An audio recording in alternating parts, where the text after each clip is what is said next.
Hello students, सारे हिमाचल के वासियों को और जो स्टूडेंट्स जो टीचर बनने की एस्पिरेशंस के साथ तैयारी कर रहे हैं वो लोग, और जो बड़े समय से तैयारी में जुटे हुए हैं वो लोग, प्लस हिमाचल सरकार। देखिए, वार्ता ये जो हमारी आपकी इस वीडियो के थ्रू हो रही है, ये हिमाचल सरकार के साथ भी थोड़ी सी रहेगी और बच्चों के साथ भी रहेगी, और बच्चों के एस्पिरेशंस को लेते हुए भी ये वार्ता है जो मैं आपके साथ कर रहा हूँ। ये जो वीडियो बनाने का पर्पस है वो ये है कि अभी न्यूज़पेपर्स की कटिंग में कुछ चीज़ देखने को मिल रही है कि गवर्नमेंट की तरफ से एक प्रपोजल है जिसमें वो ये बोल रहे हैं कि regarding appointing of teachers on remuneration basis. So this is point one. दूसरा, एक व्हाट्सएप पे पीडीएफ सर्कुलेट कर रहा है जो कि EDN1H2B6118 arts 2023 directorate of elementary education Himachal Pradesh Shimla 171001। ये भी एक घूम रहा है जिसमें बताया गया है कि appointing of teachers on the basis of remuneration, fixed पे पे और उनकी मेरिट के आधार पे उनको किया जाएगा। अब ये जो एक पीडीएफ है, ये जो सर्कुलेट हो रहा है, ये बच्चों के मन में जो तैयारी कर रहे हैं उनके मन में एक भ्रांति पैदा कर रहा है। This is point one. और जनता के बीच में ये विश्वास जा रहा है कि सरकार शायद अब एग्जामिनेशंस को कैंसिल करके अब वो एक मेरिट के आधार पे ही बच्चों को शायद सिलेक्ट करेगी। तो पहली वार्ता अगर मैं सरकार के साथ करूं तो मेरा मानना ये है कि पिछले 12-15 साल के बच्चे हैं जो 22 इयर्स की एज, जो मतलब आज से 20 साल पहले से जो चल रहे हैं, जो अभी तक 37 जिनकी एज हुई है, 17 साल पुराने बच्चे हैं जो, वो भी हमारे साथ जुड़ के या किसी और इंस्टीट्यूशन के साथ जुड़ के काम कर रहे हैं, कोचिंग कर रहे हैं और वो तैयारी कर रहे हैं बहुत ही लंबे अरसे से। तो हमारा काम है बच्चों को तैयारी करवाना, हम करवा रहे हैं। This is point one. लेकिन अब जैसे मेरिट के बेसिस पे आधार पर अगर आप मान लीजिए टीचर्स को अपॉइंट करते हैं, तो आपको पूरे 17 सालों का सारा सिस्टम है जो उस पर थोड़ी सी नज़र मैं थोड़ा सा फ्लैश एक डालना चाहूँगा कि देखिए, 17 साल पहले क्या होता था कि बीएड कॉलेजेस कम थे, सरकारी थे, और वहाँ पे उस टाइम पे मार्क्स की जो मार्क्स दिए जाते थे बहुत बड़े ही कम मार्क्स दिए जाते थे, लोगों के मार्क्स नहीं आते थे वहाँ पे। उस टाइम पे जो टीचर्स जो मार्क्स देते थे उनकी छवि ये होती थी कि स्ट्रिक्ट टीचर्स हैं और टू द पॉइंट हर चीज़ को देखते हैं, हर फाइल को चेक करते हैं, हर चीज़ को चेक करने के बाद वो रहते हैं। Over the period of years, अब जैसे जैसे प्राइवेटाइजेशन बढ़ी तो प्राइवेटाइजेशन बढ़ने से बीएड कॉलेजेस भी खुले, और बीएड कॉलेजेस खुले तो वहाँ पे ये थोड़ा लीनियंसी का सिस्टम भी चला और बच्चों के मार्क्स हैं वो थोड़े ज़्यादा आने स्टार्ट हो गए। एक ये सिस्टम पैदा हुआ। उसके बाद आप रिसेंट एग्जांपल अगर आप लें तो आप देखेंगे कि 2019 के बाद 220 21 22 बच्चों ने तो क्लासेस ही ऑनलाइन की है, और उसमें मैं शरेआम ये कह सकता हूँ कि बच्चों ने घर पे बैठ के किताब खोल के सारे पेपर्स दिए हैं, और ए टू जेड सारे पेपर अटेम्प्ट करने के बाद उनका जो परसेंटेज है वो तो पिछले जो मतलब 14 साल के बच्चे हैं, मतलब 2020 से पहले वाले बच्चे हैं, वो तो मैच ही नहीं कर पाएंगे किसी भी धात पे भी मेरिट को। उनके तो फुल फुल मार्क्स हैं। उन्होंने तो घर बैठ के डमी एडमिशंस के साथ भी सारा सिस्टम ऑनलाइन किया उन्होंने, घर बैठ के।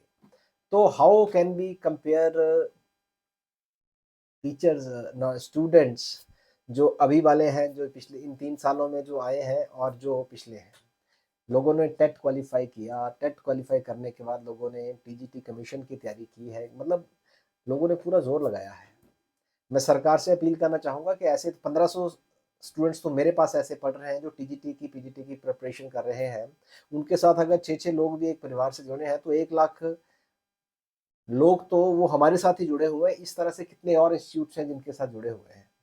तो आपका ये जो लेटर सर्कुलेट कर रहा है, ये एक्चुअल में एक तरह से भ्रांति क्रिएट कर रहा है बच्चों के बीच में कि आप नॉर्मल रेगुलर प्रोसेस से हट के आप लोग शायद ये मेरिट बेसिस पे जो कर रहे हैं। लेकिन देखिए, सरकार की मंशा साफ है, और सरकार, मैं स्टूडेंट्स को बताना चाहूँगा क्योंकि इसको जब मैंने एक बार पढ़ा तो मेरे भी दिमाग में ऐसा लगा कि सरकार शायद ऐसा करने जा रही है कि रेगुलर प्रोसेस है जो उसको हटाने जा रही है। फिर मेरे को एक पंजाब का किस्सा याद आया कि पंजाब के जो चीफ मिनिस्टर हैं भगवंत मान साहब, उन्होंने अपनी स्पीच में एक बार कहा कि एक्चुअल में क्या होता है कि जो ट्राइब एरियाज होते हैं, डिफिकल्ट एरियाज होते हैं, जो बैकवर्ड एरियाज होते हैं, वहाँ पे क्या होता है कि वहाँ पे टीचर्स जाना नहीं चाहते हैं। तो वो जो टीचर्स हैं वो जाना नहीं चाहते हैं, तो क्या करते हैं, वहाँ से ट्रांसफर्स ले लेते हैं, उनकी प्रमोशंस हो जाती हैं। तो उस इलाके के जो बच्चे होते हैं वो पिछड़े रह जाते हैं, वहाँ पे वो स्टडीज नहीं पहुँचती है, वहाँ पे टीचिंग वो नहीं पहुँचती है। तो इस कारण वहाँ पे ये चीज़ जो है वो क्या करती है, रहती है। अब सेम केस जब मैंने उनकी बात, ये एक क्लिप मैंने देखी तो मेरे को याद आया कि यार ऐसा है कि अगर ऐसा है तो I must read it again. So जब मैंने इस लेटर को दोबारा पढ़ा तो मैं अब वर्ड टू वर्ड मैं इसमें साथ में लगाऊंगा भी, और साथ में आपको मैं बताता हूँ कि सरकार ने क्या लिखा है, हिमाचल सरकार ने, कि procedure for the engagement of a teacher.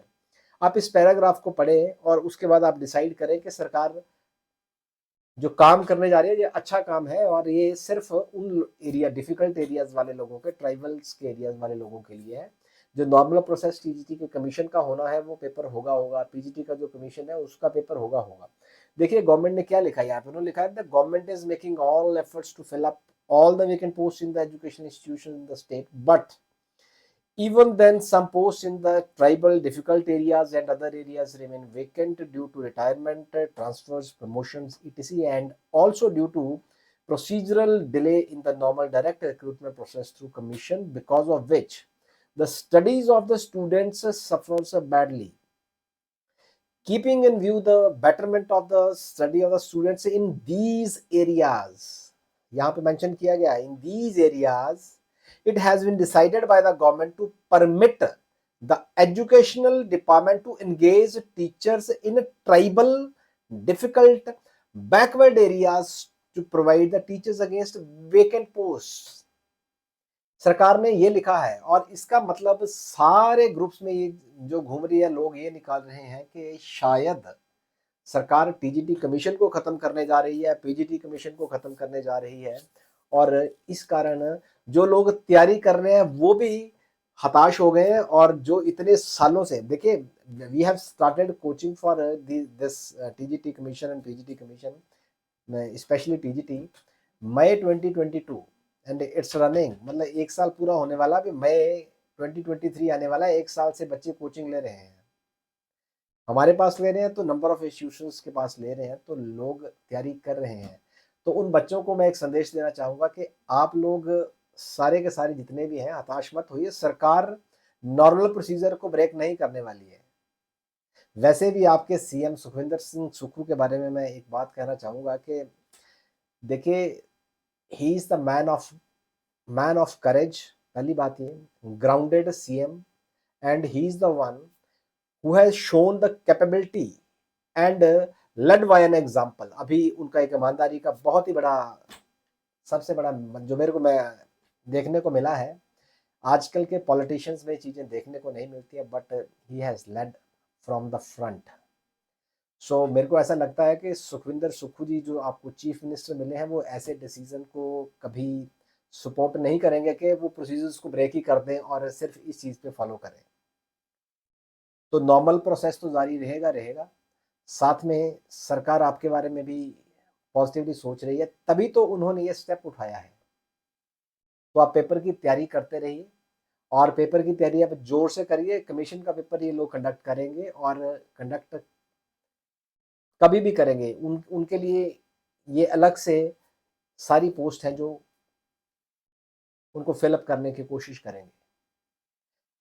सो मुझे पर्टिकुलरली आप लोगों को इस अफवाह से थोड़ा सा अवगत कराना था कि इसमें लिखा एक्चुअली ये हुआ है, और लोगों को ऐसा समझ आ रहा है कि ये चीज़ शायद कमीशन को ना लेंगे, लेकिन सरकार ऐसा नहीं करने जा रही है। सरकार आपके फ़ायदे के बारे में सोच रही है, और वो अच्छा काम करने जा रही है। आई होप ये जो अब राउंड में जो पीडीएफ घूम रहा है, इसको सर्कुलेट होने दें आप, कोई दिक्कत नहीं है, कटिंग में जो भी आता है होने दें। लेकिन ये जो पोस्ट अभी ये निकाल रहे हैं रेवोल्यूशन बेसिस पे, वो सिर्फ और सिर्फ ट्राइबल, डिफिकल्ट और बैकवर्ड एरियाज़ के लिए है, ताकि वहाँ के बच्चे सफ़र ना करें। और आप, मेरे ख्याल से आप लोग भी सब यही चाहेंगे कि कोई भी बच्चा सफ़र ना करे, क्योंकि आप भी बच्चे हैं, तो सरकार के लिए भी आप बच्चे हैं और आप भी यही चाहेंगे कि आप भी सफ़र ना करें।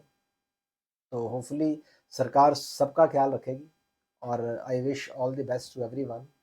और सरकार से ही मैं अपील करूँगा कि आपका डिसीज़न बहुत अच्छा है, लेकिन कमीशन है जो वो टाइम से लीजिए, और ताकि आपके आने के कारण सुखू जी आपसे लोगों ने बहुत उम्मीदें लगा रखी हैं, तो कमीशन भी आप जल्द लेंगे और बच्चों को उनकी मेरिट के आधार पे नहीं, बल्कि उनकी जो कॉम्पिटिटिव भावना है उसके आधार पे आप चयनित करेंगे।